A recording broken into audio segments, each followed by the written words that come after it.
saan man panig kayo ng daigdig naron. Dito na naman tayo sa another episode ng ating vlogs, Badong Aratilis po. Pag-uusapan natin ngayon, ito po, no? Ito po, si Rowena Guanzon, nagdeklara na po na tatakbo sa Senado sa 2028. Yan. Pag-uusapan din po natin, ito po si Lacson ay bukas naman daw na imbitahin sa Senado itong 18 ex-Marines. Pero bigay po siya ng imposibleng kondisyon. Yan po ang mga pag-uusapan natin. Pero bago yan, kung bago ka pa lang dito sa ating channel, mag-subscribe ka na. Dahil ito lang ang tanging channel na may kinikilingan, may pinapanigan, una sa balita, uli sa impormasyon, kaya ano pang hinihintay nyo? Pindot na, okay. Muna tayo ng mahiwagang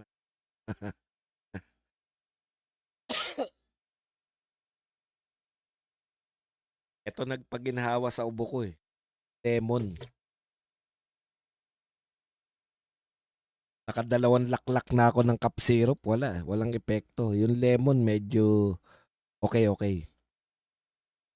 Pasok-pasok lang tayo mga kapatid. Huwag kalimutan mag-likes pagpasok. Huwag din po natin kalimutan na comment kayo kung okay naman. Nakarating naman ako sa inyong tahanan. Okay, pag-usapan na po natin to, no? Attorney Guanzon tatakbo sa Senado sa 2028. Inumpirma ni dating COA Comelec Commissioner Attorney Rowena Guanzon na may plano po siyang tumakbo sa 2028 national election sa pagtitipo ng Cebu Alliance for Duterte 2028. Ayan. Dahil ito po ay Duterte event naman, siya po ay nagpahayag ng pagtakbo. Baka naman nagpaalam na siya sa mga Duterte na kukunin siya o nanliligaw. Hindi po natin alam eh. Doon po sa naturang event, iginiit ni Guanzon handa siyang tanggapin ang hamon ng pagtakbo at ipaglaban ng representasyon ng mga Bisaya sa pambansang politika. Ayan, sabi ni Guanzon, tatanggapin ko ito ng buong puso, ipaglalaban ko ang mga Bisaya. Binigyan din niya ang kakulangan ng kinatawan mula sa Cebu sa Senado sa mahabang panahon. Sabi pa niya, 20 years nang walang Cebuanong senador, babawiin natin ang ating pwesto sa Senado. O nga, no? Samantalang dati laging may Osmeña, ba? Ang naturang pahayag ay ginawa sa harap ng dumalo sa pagtitipon na may ugnayan po sa mga Duterte allies. Okay. Badong, hindi ba dilawan yan? Paulit-ulit ka sinasabi mo dilawan yan. Ngayong tatakbo na siya, iboboto mo ba siya? Yan, magandang tanong, no? Pag tatakbo ba si Rowena Guanzon, alam na nating dilawan yan, iboboto ba natin? Aba, depende. Ako, eto lang ha. Pag siya po ay kinuha na bilang guest candidate ng mga Duterte, nasa official lineup, kasi sigurado po dahil si BP Sara po ang pinakamalakas, no? Kung si BP Sara po ang pinakamalakas na kandidato, natural lang po na makabuo po si BP Sara ng tinatawag nating lineup. Oo, kompleto. Maraming gustong tumakbo. Ngayon, kung siya po ay makakasama po sa lineup kahit hindi po siya kapartido, kahit na pinagmamalaki niya na dilawan siya, iboboto po na, iboboto ko po siya at endorso ko po. Kasi madala na po tayo, no? Lahat lang po. Kung yung mga nasa lineup na nga, kung yung mga ang nagpanalo nga si Duterte, bumabaliktad pa eh. No, naalala nyo si Tol Tolentino? May tendency pang bumaliktad, yung pa kayang hindi tumakbo sa atin. Alam na nila na si BP Sara ang pinakamalakas na kandidato, tapos sa kabila sila tatakbo. hindi dapat nating iboto yung mga yun. Hindi na dapat pinagsasapalaran.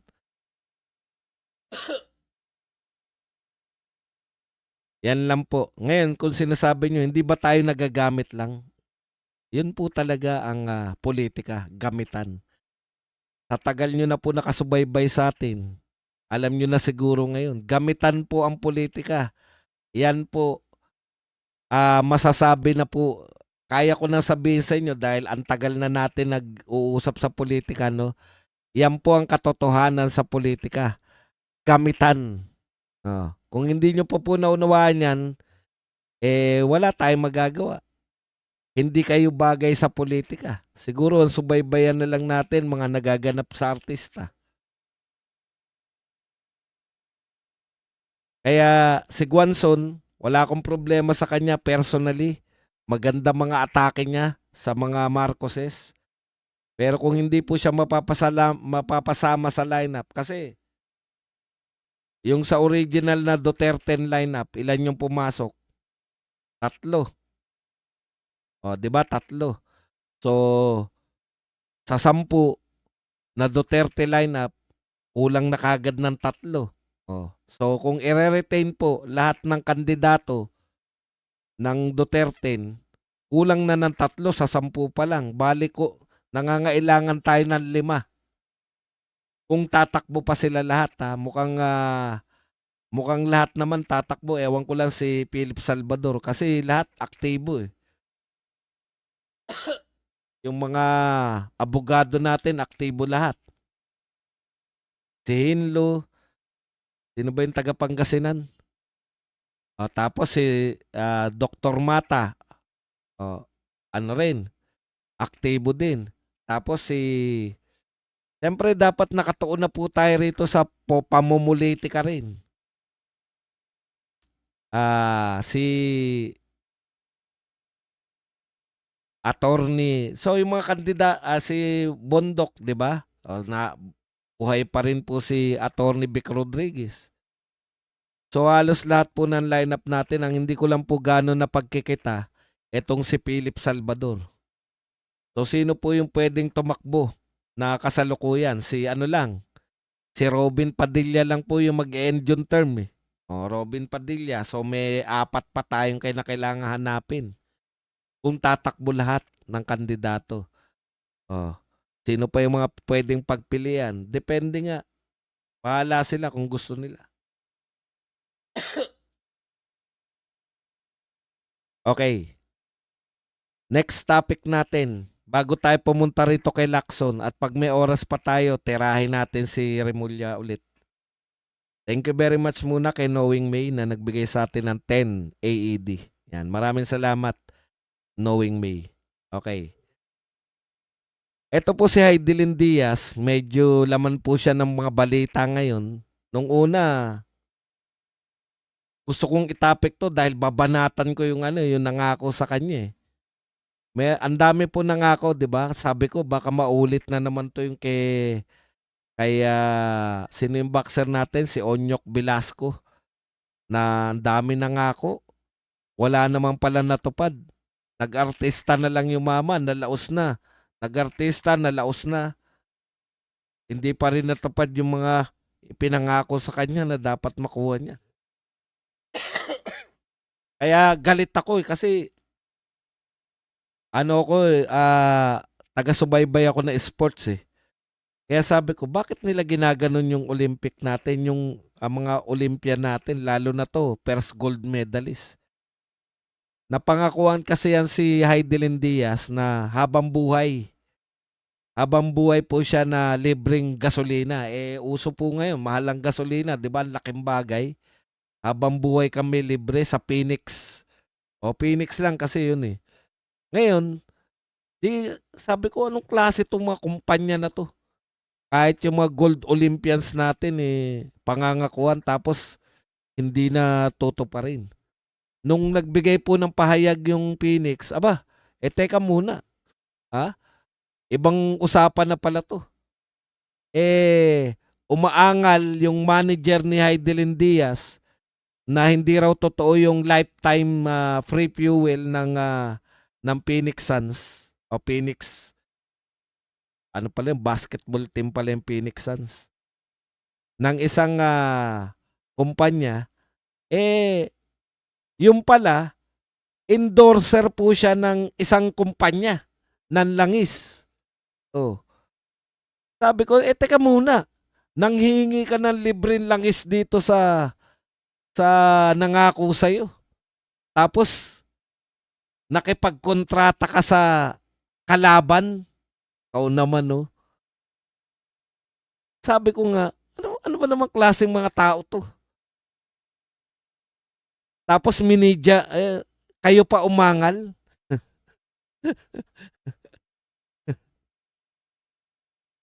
Diba? Hindi ba napakalaking kalokohan naman yun? Hindi po yun eh.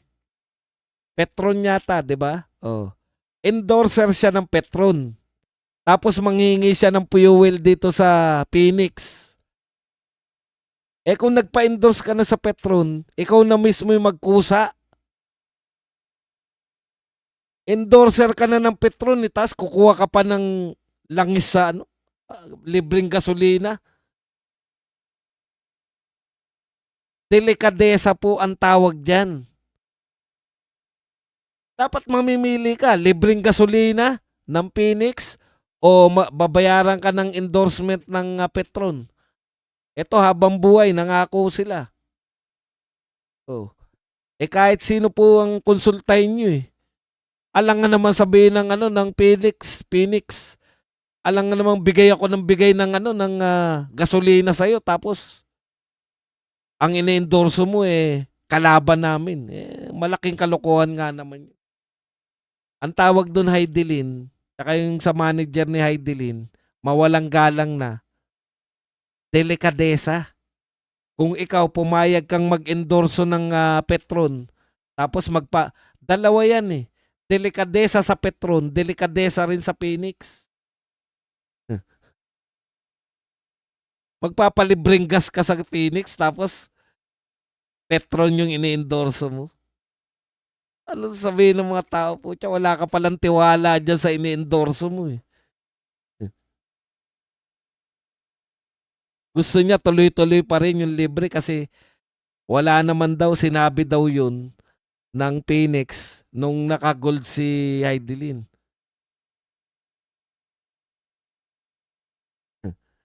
Masyado kang parent, sabi ni Minandro. Magulang ka masyado.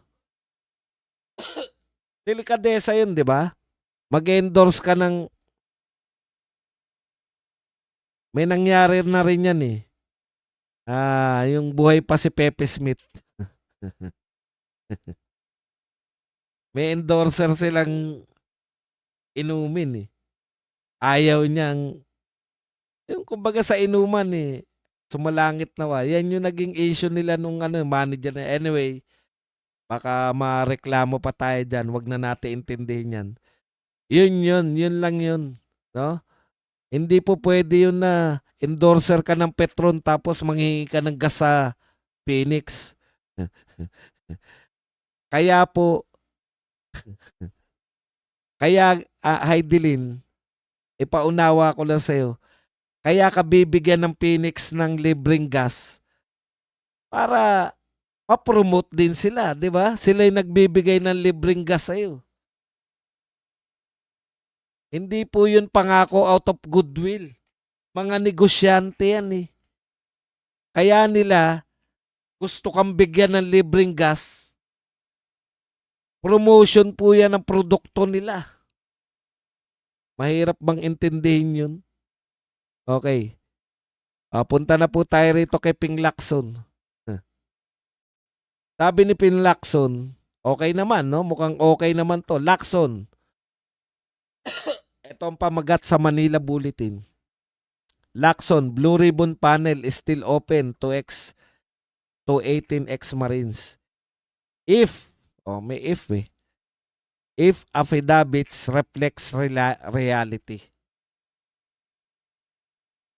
So may kondisyon, sabi ni Lacson. Isasalang namin kayo sa Senado sa isang kondisyon. Ano yung kondisyon daw na yun?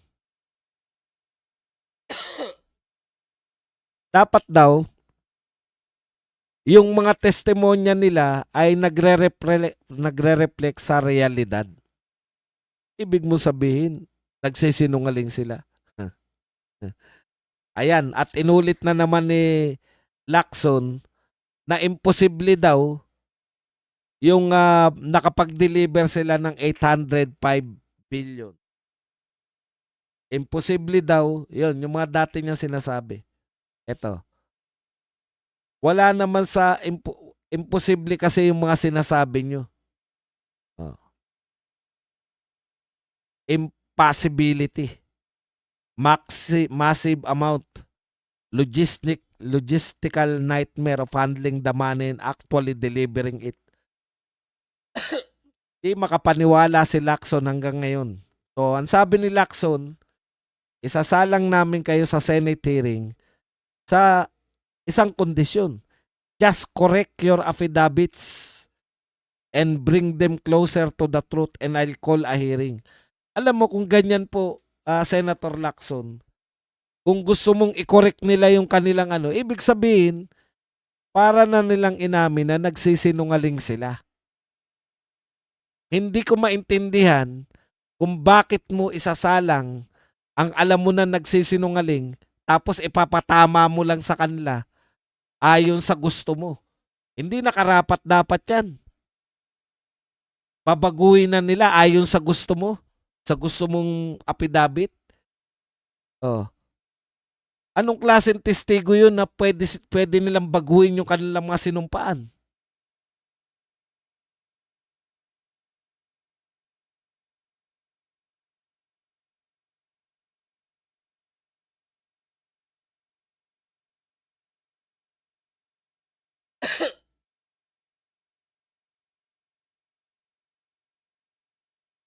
Mayroong mga tao, ito po ang nangyaring katotohanan. Willing po kaming humarap sa Senado. Ang sinabi ni Lacson, imposible ang mga sinasabi nyo, hindi ko kayo iharap. Nagbanatan sila ni Marcoleta. Sabi ni Marcoleta, bakit ayaw mong iharap yung mga yan?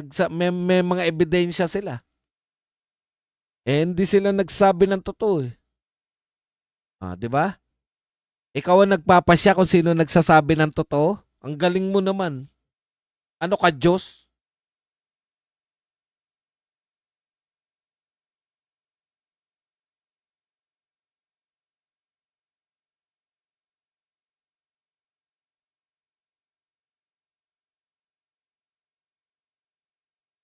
Tapos, baguhin lang daw nila ang kanilang affidavit, okay na. Kung pabago-bago sila na affidavit, di lalo silang hindi dapat paniwalaan.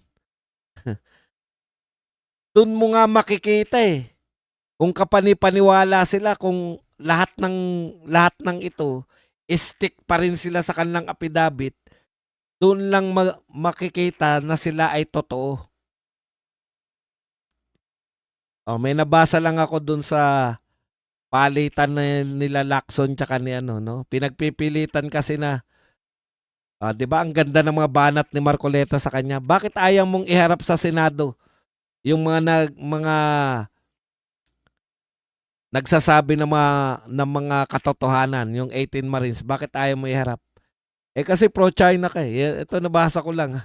Pro-China ka sabi ni Pingla. Sabi naman nung kamukha ni Soto, comics lang Oo nga. Bakit ayaw niyong tukuyin ang mga mastermind? Kasi pinatatanggal mo Pilipinas sa Kalayaan, yung Kalayaan Group of Islands, pinatatanggal mo sa Pilipinas. Putyan, lalayo ng banat nyo kay Marcoleta.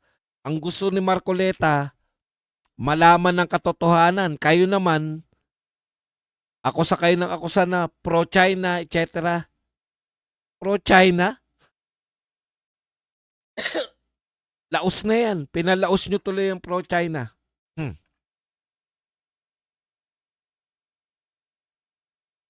Ang layo po ng hinihiling. Tapos bibirahin nyo ng pro-China. Nakakatawa lang. Bandang huli. Bakit nga ayaw yung isa lang yung 18 Marines? Mas pogi kasi ako sa'yo. Puta, yun na. Doon na napuntang usapan. Sa papugian.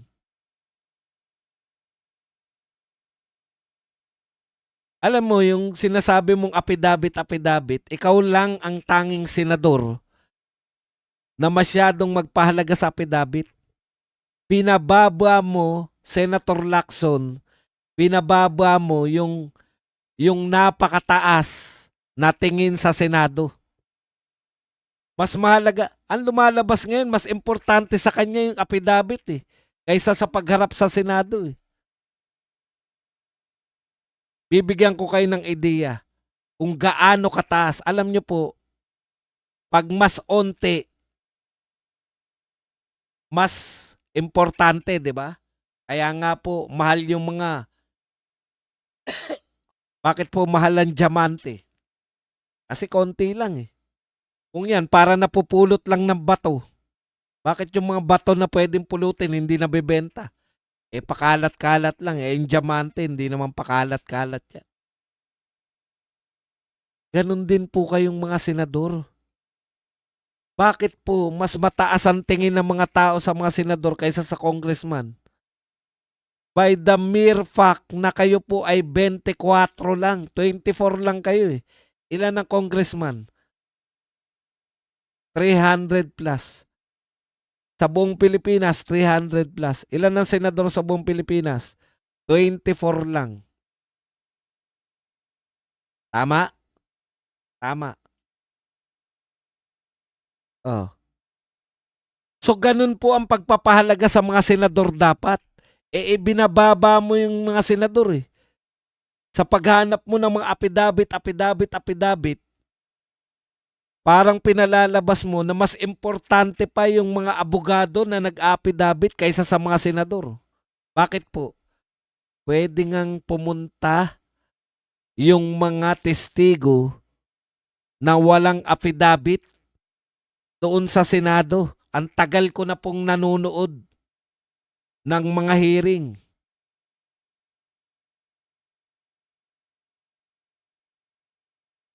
Mahilig po ako manood ng mga hearing.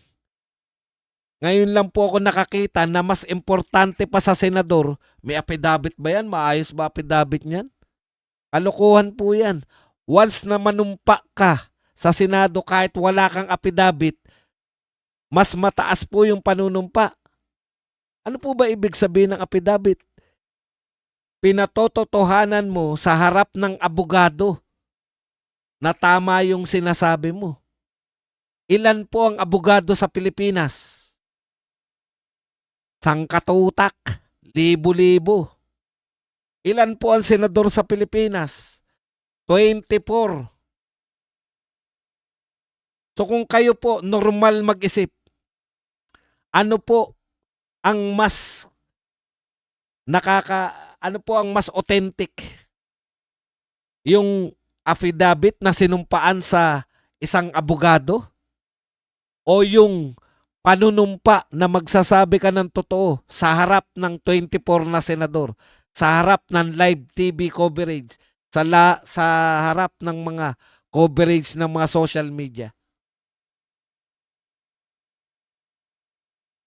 Naka-live yan. Manunumpa sa'yo. Ang hinahanap po yung affidavit na pinanumpaan niya sa isang attorney na hindi naman natin alam kung paano. Huwag mong pababain yung mga senador na parang sinasabi mo na yung affidavit ng isang abogado ay mas mataas pa kaysa sa panunumpa sa inyong mga senador. Yun yung point ko, yung pahalagahan mo yung iyong opisina. Parang ang sinasabi ni Lacson, baguhin nyo muna yan. Kasi mas importante sa amin na makita yung affidavit nyo. At katarantado. Pwede ngang humarap ng walang affidavit basta manunumpa siya sa Senado. At mas katanggap-tanggap yun sa ating mga Pilipino. Kasi naka-live na nanumpa yun. Naka-live ba sila nung nag-affidavit sila? Di nga natin alam kung saan. Pinauso nyo lang yung affidavit na yan dahil kay Gutesa eh. Dahil humarap si Gutesa sa inyo, tinanong ninyo, nakita ng mga tao na hindi nagsisinungaling si Gutesa, hinanapan ninyo ng kasiraan si Gutesa, affidavit ang nakita nyo. Ngayon, yung attorney na nagsabi na pineke ni Gutesa yung kanya affidavit, kinakasuhan na ni Marcoleta.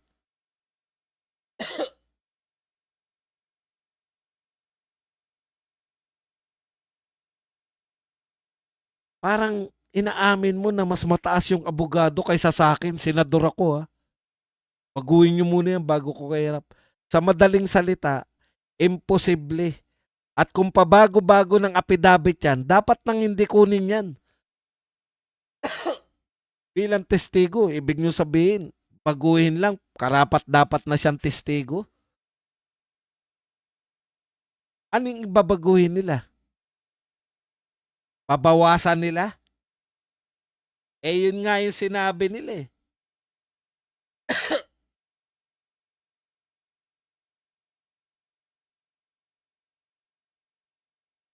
Tsaka eto pa, isa pa.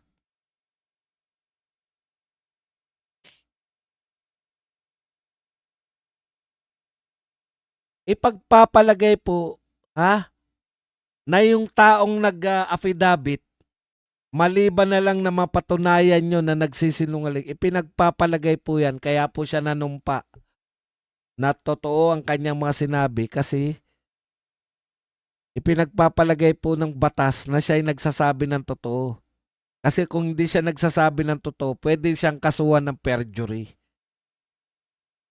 Lahat po yan, palusot lang ni Lacson. Ayaw niya talagang mag-imbestiga. Huwag ka na magpalusot, Lacson. Paano kung hindi nila baguhin? Di mo na sila imbestigahan? Nakakahiya. Pinaboy mo yung Blue Ribbon Committee. O sige, wag mo isalang yung 18 Marines. Bakit ayaw mo isalang si Bersamin? Ayaw mo isalang si Estrada tsaka yung isa na laging sinasabi sa lahat ng transaksyon?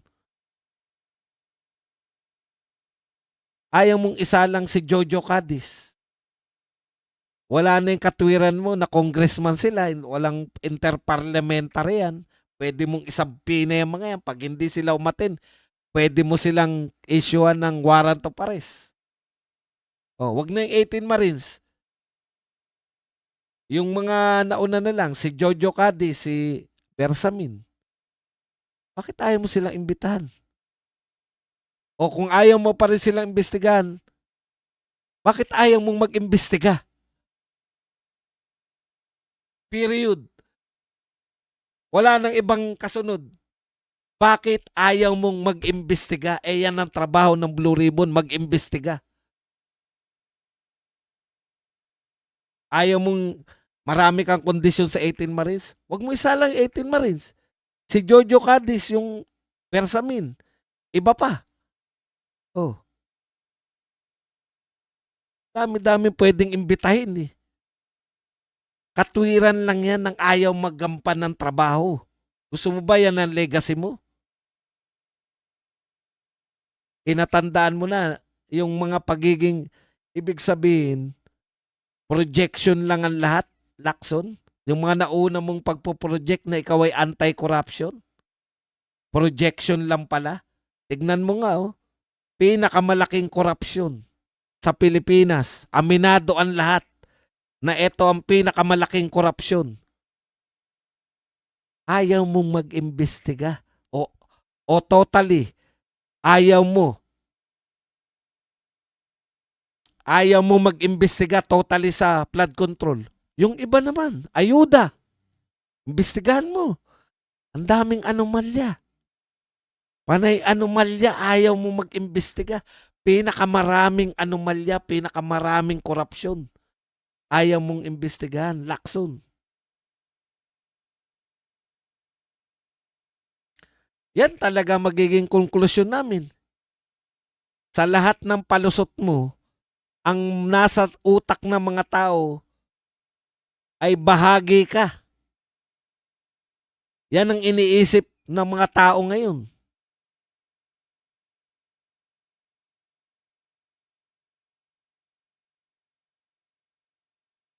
Puro kayo projection. Inuunan nyo yung mga walang katotoran. Okay. May oras pa tayo dito. Punta tayo rito kay ano. Wata-wata na naman to si, hindi ko alam kung normal pa si Remulla. Remulla Boying ha. Hindi ko po alam kung ano yung naiisip niya na hindi kaya sinisimplihan na ni Remulla na tirahin sila BBM.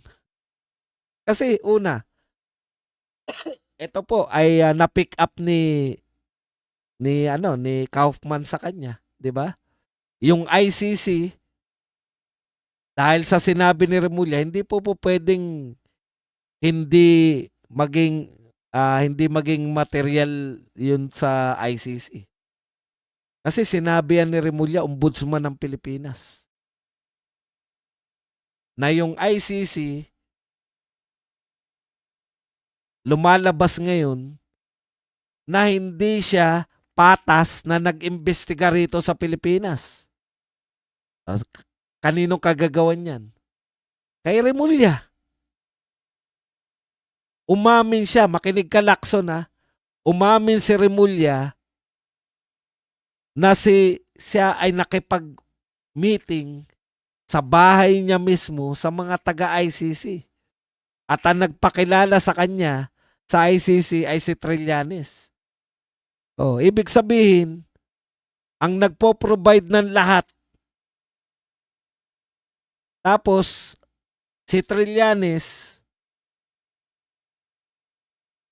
ICC, makokonekta mo na ngayon. Hindi kaya si Trillanes yung nagpo-provide ng mga hindi pala, parang pinagmalaki pa yan ng hindi lang binabanggit, 'di ba? Pinagmalaki pa yan ng silent partner daw ni BBM. Oh. Pinagmamalaki na inugot ko lang yung yung kanin para pagkatapos ko nito kakain na tayo. Pinagmamalaki doon sa telephone conversation na hawak ni Kaufman. Anyways, pinisto. Saan po makikita yan? Senator Lacson, makinig ka. Saan makikita na nag-usap ang ICC sa bahay ni Remulla? Nakipag-usap si Remulla sa ICC. Sa affidavit ng 18 ex-Marines. Thank you very much kay Jennifer Ligausio na nagbigay po sa atin ng 250 pesos na pangkape. Hello everybody, Solid Sara. God bless our country. Saan makikita? Sa affidavit. Kung may totoong sinasabi tong affidavit na to. Pinatunayan ni Remulla. Hindi nyo na pwede ngayong sabihin na hindi totoo yung affidavit na yan. O ngayon, sa ikalawang pagkakataon, inamin na naman ni Remulla yung isang picture lang ha.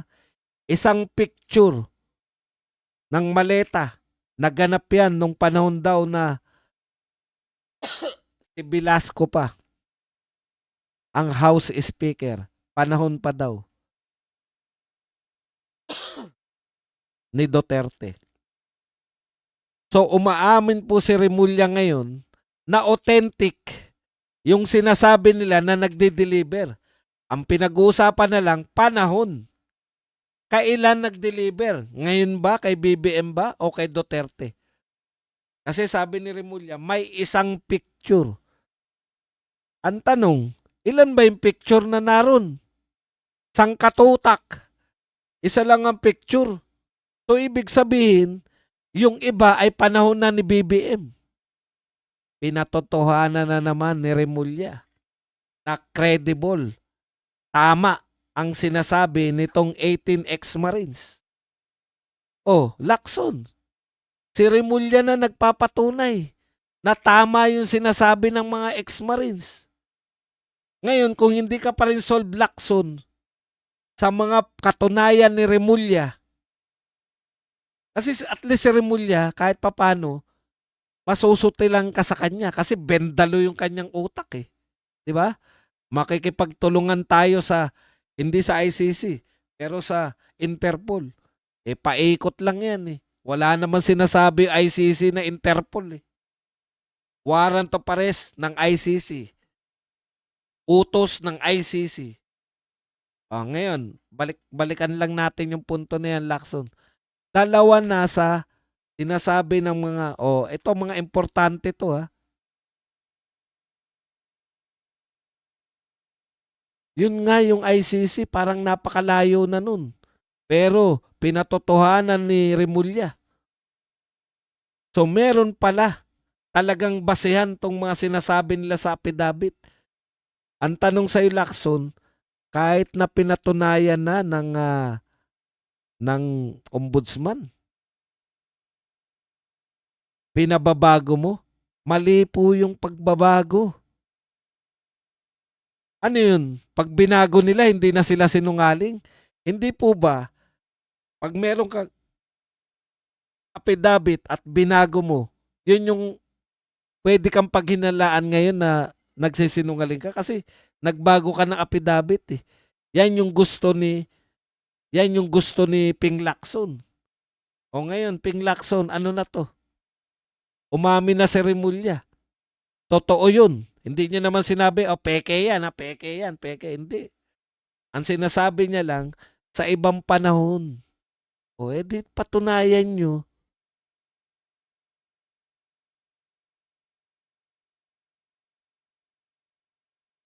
Ano ba talaga, Ping Lacson, ang gusto mo? Baguhin nila para umayon sa sinasabi mo, sa kwento mo? Ano ba ang gusto nyo sa Senado? Katotohanan? O yung diktahan nyo yung mga... Eto lang, Lacson ha. Nag-aksaya ka nga na walang kakwenta-kwentang mga testigo eh. Balot na balot pa eh. Di namin, hanggang ngayon, di ko maintindihan kung bakit mo sinalang yun eh. Ano silbi nung dalawa na yun? Wala lang. Para lang may masabi na nag-imbestiga siya. Parang ICI lang ba? Para kunwari may ginagawang aksyon.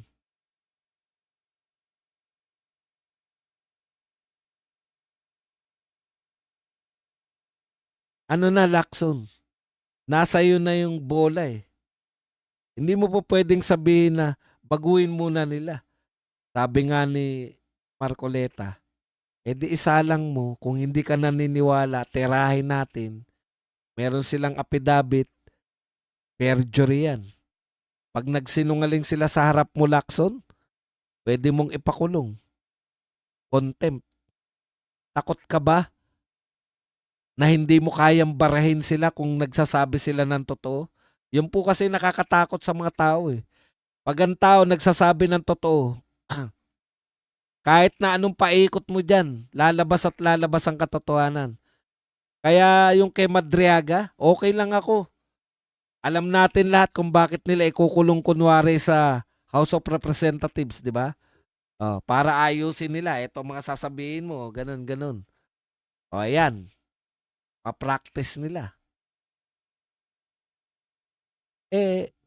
Member ng Justice Committee si Bong Suntay. Pwera na lang kung sususpindihin nyo. Very obvious naman. Sinuspindi nyo tapos nag-imbestiga kayo. Wala si Suntay doon. Very obvious. O si Marcoleta. Pwede naman nila sabihin, hindi ka naman member, wag ka na rito.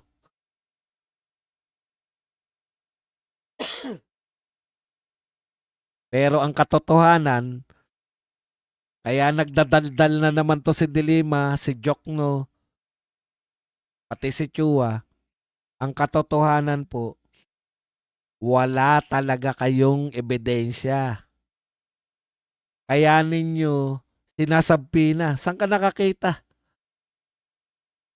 I-impeach nyo na, wala, kukuha pa lang kayo ng ebidensya. Okay.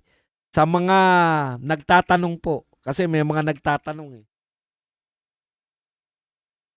Parang ayaw bang umaten ni BP Sara? Option niya po yun. Pag pinatawag po siya, ito po para sa kaliwanagan ng lahat. Ang magaganap po na investigasyon lang ng committee, Justice Committee ng HOR. Hindi pa po yan yung impeachment trial. Okay. Isa po, pinasasagot po si BP Sara kasi ngayon ang lumalabas, sabi ng Supreme Court yan, dumaan tayo sa proseso.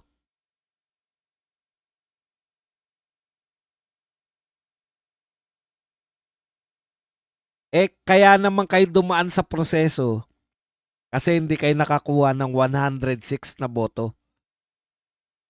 Kaya dumaan kayo sa proseso. Pero po pwede na yan sana, di ba? Ngayon pa lang, kung meron na silang 106, pwede na nila ibigay sa Senado yan. Wala eh. Okay. Ngayon, ano yung 10 days na binigay kay BP Sara para sagutin?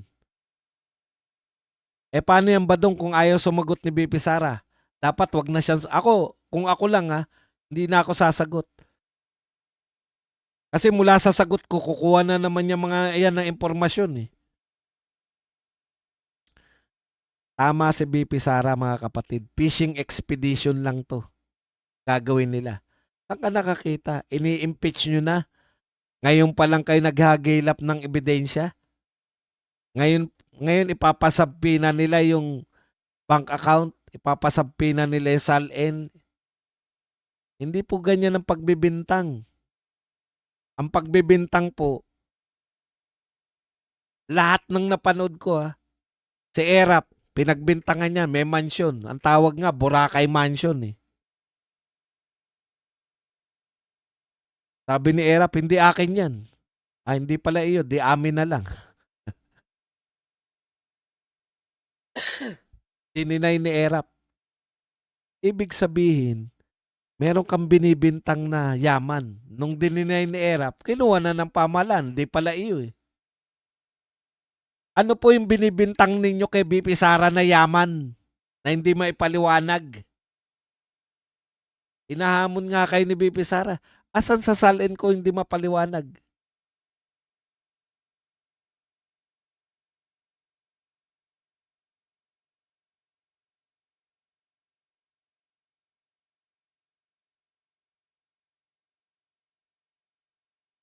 Wala naman silang makita na hindi mapaliwanag. Kahit ako, kaya ko ipaliwanag. Kung may 18 million na ako nung 2009 ba? 2008? Putya, baka billion na yan ngayon.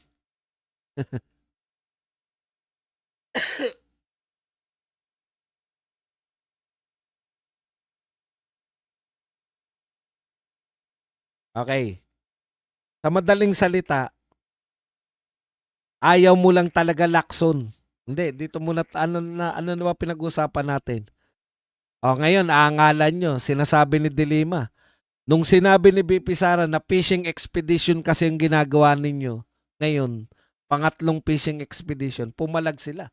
Kala ko ba, gusto niya ng bloodbath?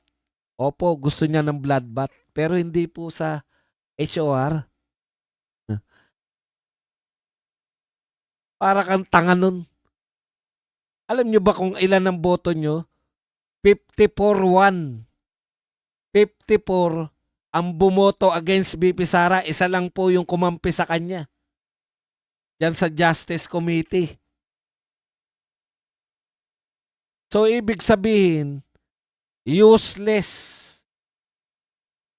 Pupunta dyan si BP Sara. Iimbitahin nyo. Tapos pupunta riyan. Babastusin nyo lang dyan.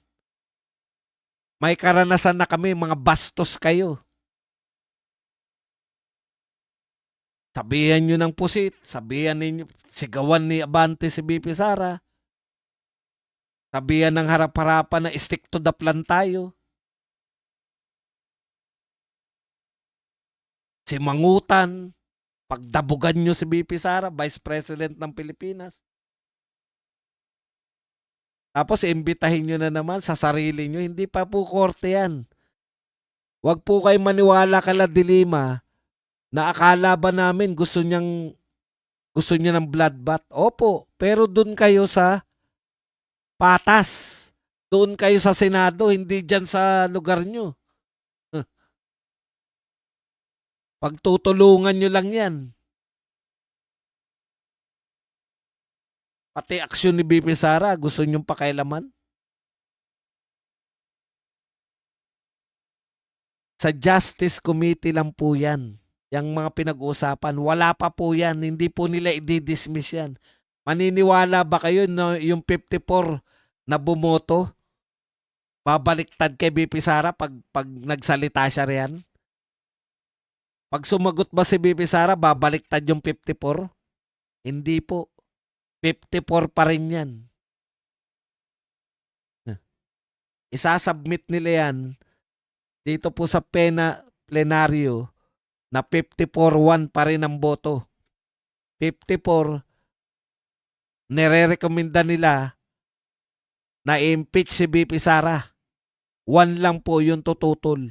Kahit na magsalita pa yan, anong gawin ni BP Sara dyan, magtututuwad dyan sa Justice Committee. Buo na yung loob ng mga yan na 54-1. Kaya po sila mag-iimbestiga, kukuha lang ng ebidensya. Huwag kayong mag-alala. Mapupunta rin sa Senado yan. Pag sa Senado, doon kayo magpakitang gilas. Kaya effective noon, matitindi po yung mga prosecutor noon, nung panahon ni Erap. Sila Joker Arroyo po ang nangunguna sa prosecutor. Ngayon, sino nangunguna? Sino mga magiging, yan si ano? Babara-barahin lang yan ni Marcoleta. Kaya ba ni Jinky? Si Marcoleta?